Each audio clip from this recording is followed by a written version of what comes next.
guys, Lavender here.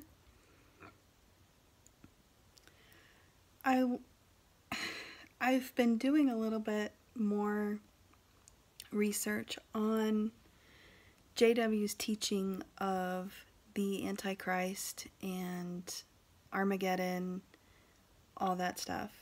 And the more research I do, the more I think about their teaching, the more upset and concern I have for Jehovah's Witnesses. It's like I'm watching people being set up for bait or a trap and not being able to do anything about it. Have you ever witnessed someone making a wrong decision, or you can see that they're about to be deceived, or that they're about to make a really bad decision, and you try to warn them and they don't listen to you?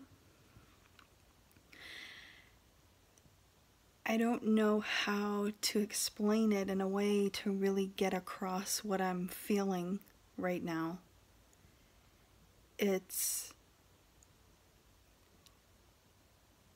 Maybe it's sitting in nature and watching maybe deer feed or drink from a river, and seeing a hunter 500 yards away and wanting to warn the deer, I guess, that they're about to get killed. But no matter what I do or what I say or what kind of attention I try to bring so the deer will see me and acknowledge me, they keep going towards the hunter. They keep getting closer to the one that's about to kill them and destroy them.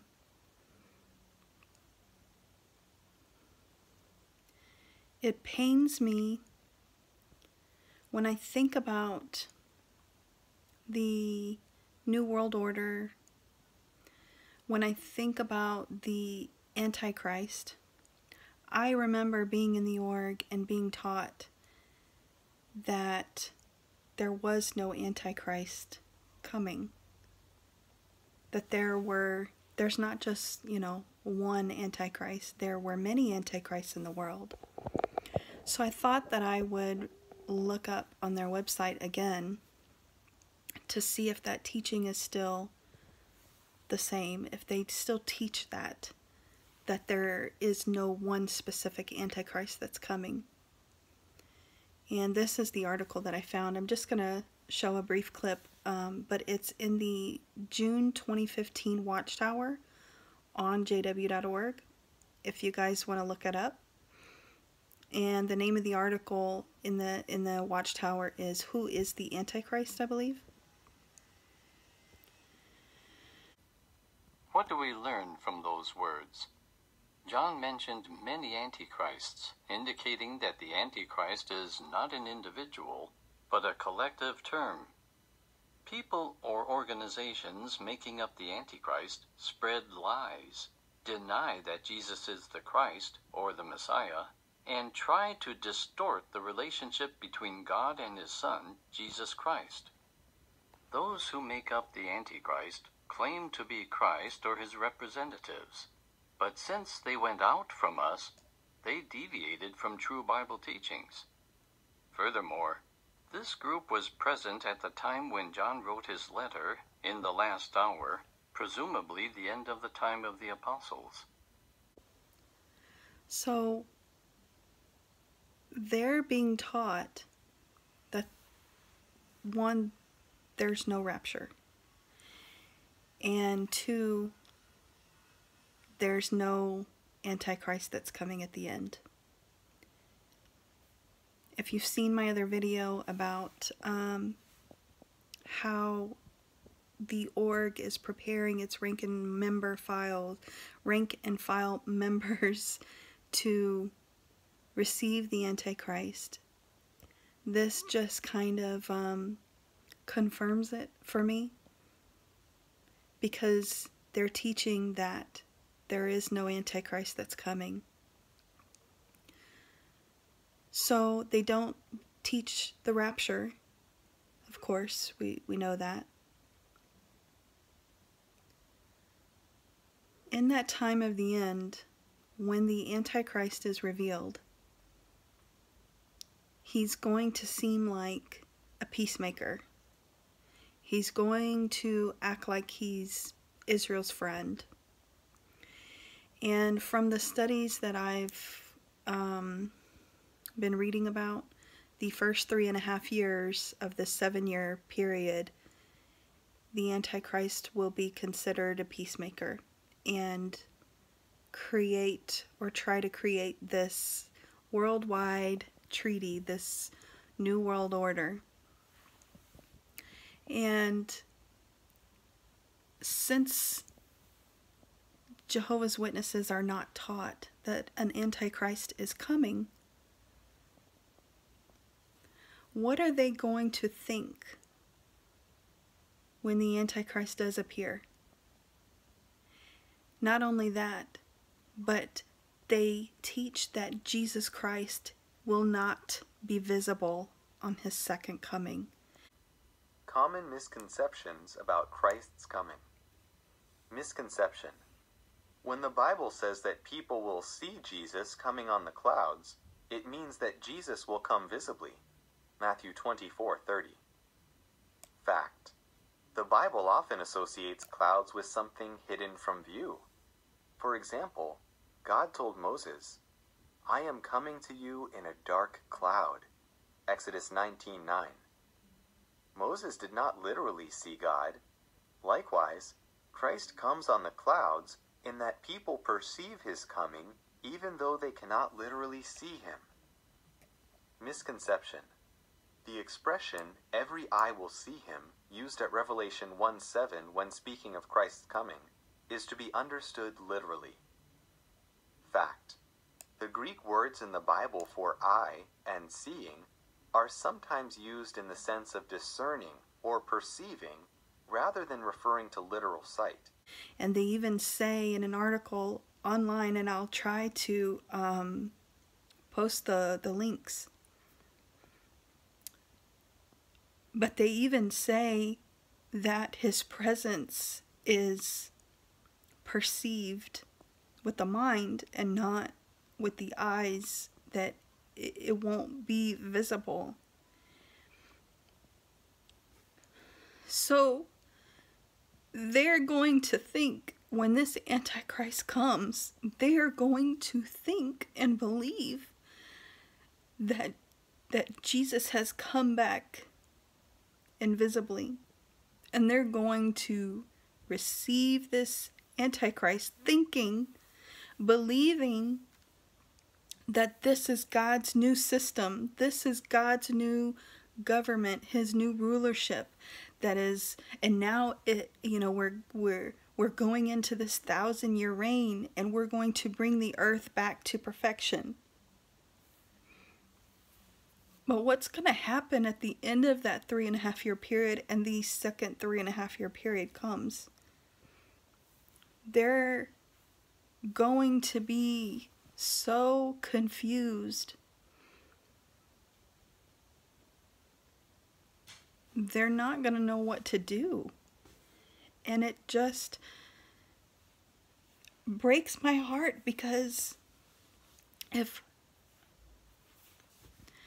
I were still a witness, I would already be scared of being told that I have to live through Armageddon. And I remember feeling fear that I have to live through Armageddon and be faithful.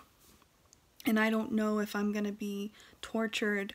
I don't know if my family's going to be tortured in front of me to try to get me to deny Christ. And I just remember feeling scared. What am I going to do if I have to do that? What are Jehovah's Witnesses going to do when they realize that they've been tricked and it's too late. It's like I can see them heading towards this trap. And they've been taught that the many antichrists in the world are apostates. And the apostates that have found Christ are trying to reach out to them to show them the real truth. But they've been brainwashed to think that we're the enemy, so they don't listen. How do you reach somebody that you care about so much? But there's nothing that you can do but pray. We only see a certain amount of things in the world. I can't even imagine Jesus, who sees everything that's happening, how he handles the emotions of all this. Because we are all his creation, he loves us all, and I believe that he doesn't want any of us to be destroyed.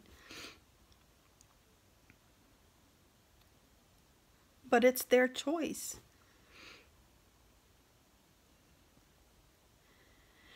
Did anybody see that movie Twister? Remember, with Helen Hunt and Bill Paxton?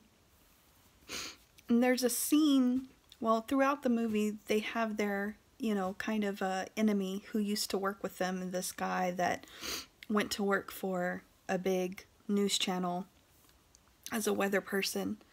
And he was always competing with them, with Helen Hunt and Bill Paxton. Towards the end, this guy with his team was leading into the path of the hurricane, and Bill Paxton's character realized that the hurricane was going to shift and move towards this enemy, and he tried to get on the walkie-talkie and warn this guy that this hurricane is about to shift, you're right in the path.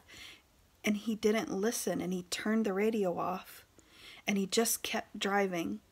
And what happened, that this guy and his team got eaten up by the hurricane, and they were killed and destroyed. And Bill Paxton's character was so upset because he said, how can he be so stupid? I tried to warn him. How could he be so stupid? He just wouldn't listen. I guess that's how I feel. I'm so thankful that I have found Jesus, but I feel so bad, and it's mixed emotions, because I feel compassion and I feel so bad for them, but at the same time, I think the same thing. How can you be so stupid